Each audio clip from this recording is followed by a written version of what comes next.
dosa manusia belum terampuni. Kenapa belum terampuni? Kalau sudah terampuni berarti kan sudah pada saat Yesus mati, ya semua selamat karena dosa sudah diampuni. Dosa sudah diampuni pada saat Yesus mengatakan itu, berarti semua sudah tidak perlu kebenaran lagi karena sudah mendapatkan pengampunan. Nah, sesungguhnya kata mereka di sini sebenarnya menyatakan semua, tetapi memaksudkan sebagian.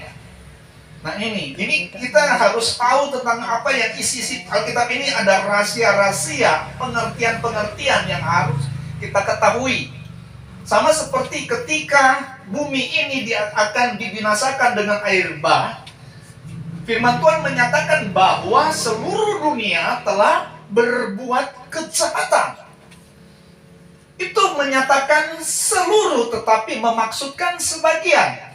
Karena ternyata ada Nuh dan keluarganya yang diselamatkan. Karena Nuh dan keluarga adalah orang yang saleh, yang menuruti perintah Tuhan.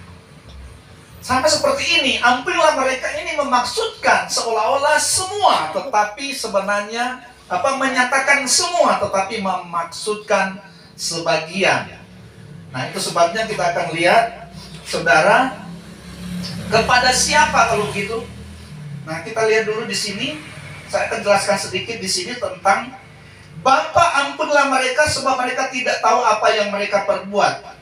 Yesus mengatakan kepada Bapa bukan berarti ada Bapanya yang ada di surga. Yesus menyatakan kepada dirinya sendiri yang adalah kehendak Bapa. Jadi kehendak itu, Bapa itu adalah kehendaknya sendiri. Karena pengertian Bapa itu kehendaknya Yesus. Dia menyatakan Bapa ampunilah mereka, itu dia sendiri. Nah itu sebabnya di dalam Yohanes pasal 10 ayat 30 itu menjelaskan, Yesus berkata bahwa aku dan Bapa satu. Karena apa? Bapa itu dia kehendak sendiri. Jadi dia tidak menyatakan kepada Bapa pribadi yang berbeda dengan Yesus. Bapa itu adalah dirinya sendiri. Jadi tidak ada Bapa yang lain sebenarnya. Bapa ini berbicara tentang kehendaknya sendiri.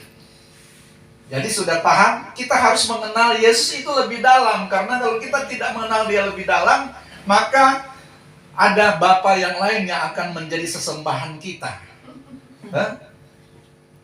Banyak orang bertanya sebenarnya itu Bapa siapa? Orang akan bilang, oh itu Yesus yang lebih tinggi daripada Yesus. Dia berbeda dengan Yesus. Padahal Bapa itu adalah kehendaknya Yesus sendiri. Jadi Yesus menyatakan kepada kehendaknya sendiri. Dia berkata kepada kehendaknya sendiri, dan ampunilah mereka. Jadi dia punya kerinduan, dia punya harapan kepada semua orang diampuni. Dia rindu semua orang diampuni. Tetapi bukan berarti langsung mendapatkan pengampunan ketika penyampaian itu disampaikan. Amin. Belum ada terjadi pengampunan ketika Yesus menyatakan ampunilah. Karena kita akan lihat di sini kepada siapa pengampunan itu diberikan. Tolong Pak Haji sekalian baca Roma 10 ayat 10 dulu. Roma pasal 10 ayat 10.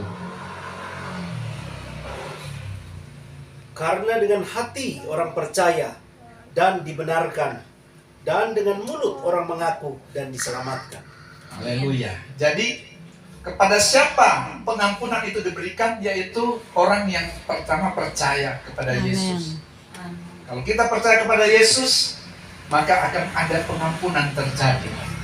Nah, kemudian mengaku dengan mulut. Artinya ketika kita mengaku dia adalah Tuhan dan Juru Selamat, maka itulah pengampunan. Kita akan mendapatkan pengampunan.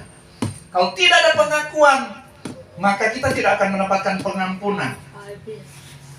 Kita tidak akan diselamatkan kalau kita tidak percaya kepada dia. Jadi perlu kita percaya dan mengaku dengan mulut bahwa dia adalah Tuhan dan Juru Selamat kita. Nah itu, baru kita bisa ada kesempatan untuk mendapatkan pengampunan. Kemudian bisa diteguhkan lagi di Yakobus 5 ayat 16. Tolong baca Yakobus 5 ayat 16.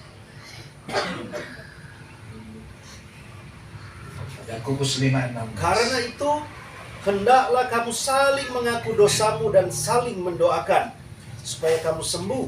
Dan orang yang benar bila dengan yakin didoakan sangat besar kuasanya. Haleluya. Mengaku dosa. Jadi orang yang mendapatkan pengampunan adalah orang yang mengaku dosa.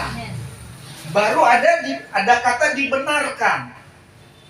Kalau kita tidak mengaku dosa, berarti kita tidak mendapatkan pengampunan.